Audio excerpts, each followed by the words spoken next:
મનુષ્ય જન્મને ધારણ કરી અને ભગવાન પધાર્યા. જે કાંઈ થયું છે એ આ લોકના સુખ માટે ભગવાને કર્યું છે, પોતાના સ્વાર્થ માટે કાંઈ નથી કર્યું. એટલે શ્રી રામચંદ્ર કૃપાલુ કહેવાય છે.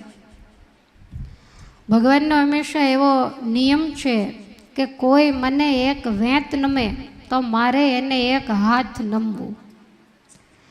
તમે વિચાર કરો કે વિભીષણ રાવણના સગા ભાઈ છે અને છતાંય માત્ર ને માત્ર આવીને એવું કહ્યું કે હું તમારો શરણાગત છું. ઘણાએ રોકવાની મહેનત કરી કે હે પરમેશ્વર, તત્કાલ એની અંદર વિશ્વાસ ન મુકાય, કારણ કે રાવણની સાથે એક ખોળે રમેલો છે અને આપણા માટે બિલકુલ અજાણ્યો.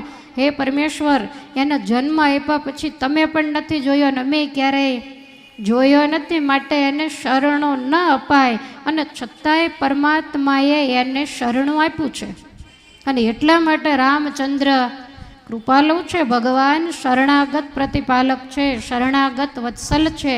જીવાત્માના ગમે એટલા ગુના હોય પણ સાચા હૃદયથી જો એ ભગવાનનો શરણાગત બને, હા, શરણાગત બન્યા પછી હૃદયમાં ઘાત રાખીને બને તો સૌના કર્મ સૌ ભોગવે. ભગવાનને કપટી હૃદય સહેજ પણ ગમતું નથી.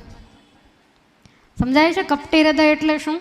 ખાલી ભક્તિનો દંભ અને ડોળે જ હોય, દુનિયાને દેખાડવા માટે મનની વૃત્તિ તો બીજે બીજે ભટકતી હોય તો આને દંભી ભગત કહેવાય.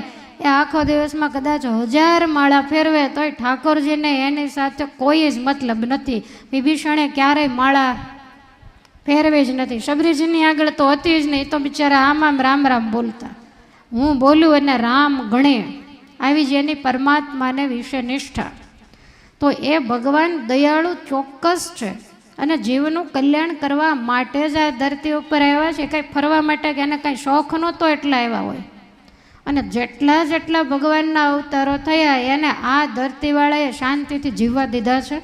પછી કોઈ પણ હોય, શ્રી કૃષ્ણ ભગવાનને પ્રગટ થવા માટે ક્યાંય જગ્યા નથી મળી, એના કારાગૃહમાં બેડીઓની વચ્ચે પ્રગટ થવું પડ્યું. એને શાંતિથી આ લોકમાંથી ધામમાં જવા દીધા નથી. પારાદીએ બાણ માર્યું અને પરમાત્મા એને નિમિત્ત બનાવી અને આ લોકને છોડીને ગયા.